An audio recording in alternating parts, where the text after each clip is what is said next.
And then I found this shape and I was like, I really want to do it. So I discovered that... That's not the best pen. Oh, okay.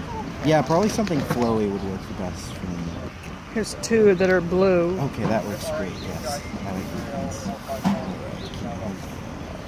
pens. There we go. We're artists. Alright, so it starts with a dot pattern. So we start with a dot in the center, and then we're going to do a dot here. Just going to eyeball it.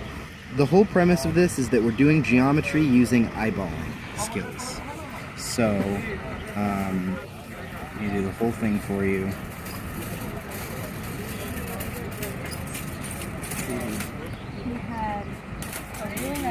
Right, okay, so there we go. First, everything is going to be based off of that. So now we're going to do a counter dot line that's basically on the other side that forms equilateral triangles or hexagons.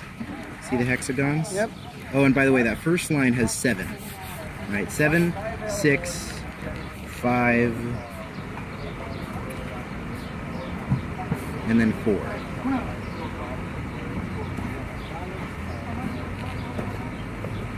So the perfection,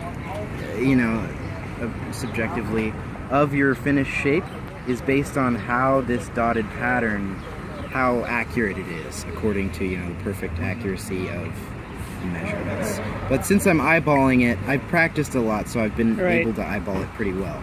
But it's fairly easy because you have enough relative points around it to know where to put your next one. You know it has to be in the middle, and then it's all about figuring out the perfect distance to make it that perfect, so that basically what you see the hexagon.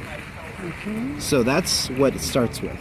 If that's good... You need to get your info before we go. Absolutely, yeah. Sorry to interrupt. You're fine. Okay, so now is the part where it starts drawing. So you're just going to make wave patterns like this. And it's all about this arch. This arch is the most important thing. So this arch, this flower of life is all made out of circles, right? But what I've discovered is that, and I'm sure there have been other people that have done this, but for now, because I can't find it on YouTube or the internet, I feel like I'm really original, and that's been pretty fun for me. Anyway, so it's all about this arch, and the cool thing is it's hard to make a perfect circle, but it's not hard to do this arch. It's just basically waves, and you can use the kind of the curve pivot of your hand to get that perfect curve. Right, I'll go a little faster. So what you're doing now is you're setting up for the future by just going with the flow of the water. You can take that to a philosophical level and think of it as, if you just go with the flow and Hey, how you doing? Bend with the dots, then you'll set things up for yourself without even realizing. Oh, he does. So now, sacred geometry, so he's showing her how to make a... now we're just basically, see this second part? Because of the first one, we're continuing the circle. See what I'm doing? So now you'll see another shape that's very important coming into being. This is, you were drawing it in your doodle, right?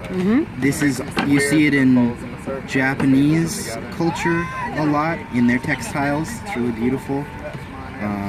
Scales of all creatures, have scales. Pine cones. I mean, that's fascinating. Whenever plants and animals have things that are so in common, I love that, like the leaf bugs. So anyway, now we just keep turning it. So now we're finishing the 3rd, 6th of a circle. So now by the end of this one, we're going to have a bunch of half circles. So, and I'm taking my time to make it really nice and fine looking. But the concept is it's very simple. You're just turning it and doing the same thing over and over. But the fun thing is it's not monotonous because each line you see it coming together slowly and gradually. And so after I do this, it'll be whatever time I took to do it times itself, or times 2. It'll be basically finishing it up. So more curves. So now we're going to start seeing things be completed. See that? Basically I have to symmetrically complete it. But you can also use the curve. See, each one has a curve that just naturally guides you where to go. So that's why it helps to turn it this way. I don't know if when am I turning it? Counterclockwise or clockwise? Clockwise, yeah. So you turn it clockwise, the paper clockwise as you do it. So the most exciting part though is the last step. Also, there's another thing to mention. People who do draw the Flower of Life often argue and bicker because there is technically a correct way to draw it using the circles and the compass, because there's something about the order. If you do it the right way with the right steps, it reflects mitosis, which is very beautiful and important. Yeah. But the thing is, there isn't necessarily one true way, and mine has a different meaning, Maybe it doesn't necessarily represent mitosis in the same way, but it still has another message that can be derived from it. And it's about integrating all of the different messages that you can find in a shape, rather than just choosing one and pinnacleizing it and saying that's the only way to draw a shape. It's just a shape.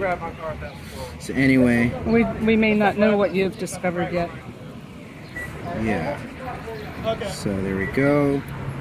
Again, it's slowly coming into being, but it's not finished. You can tell it's a little slightly off balance. You could probably tell. Now, here we go. This is where it gets really fun. Because now the Flower of Life is just gonna come out. So also, here's another thing. I guess I'll just say it for the camera.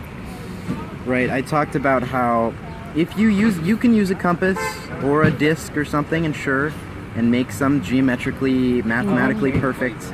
You still won't, because you can't line them up perfectly. But you can make the circles perfect if that makes you happy. But you have to kind of accept the slight imperfection of the circles in this, because they're not imperfections. I was just telling him earlier, you pick up two leaves, do they look the same? No. Is one of them right? No, they're just themselves. Are they ever a perfect circle? Even the Earth isn't a perfect circle. It seems that way, but zoom in and you'll see, clearly it isn't. Perfection is kind of this myth, and there you have it. Wow. So, from there, you can do all sorts of things. That's what all my art is. My art is basically, I did it, and then I'm like, okay, what can I do now? What if I turned it and did two overlapping themselves? So that's how you do it. I could go on to explain, how to get out of it Metatron's cube, which is the very important thing. I don't know if you want to see that too. Maybe that'll be the next video. The next video, all right. So there's the Flower of Life in 4 or 5 minutes, something like that. And what is your name? My name is Cameron Villanueva, and I'm just an artist. Not just, but I didn't ever like math in school until I discovered that art is math, and then I started teaching myself basically, I'm coming up with mathy stuff now, mathy arty stuff. So it's been a bridge for me. Art is a bridge for anybody to any kind of learning and education. Bridge to anywhere. Yeah, anywhere. Thank you. You're welcome.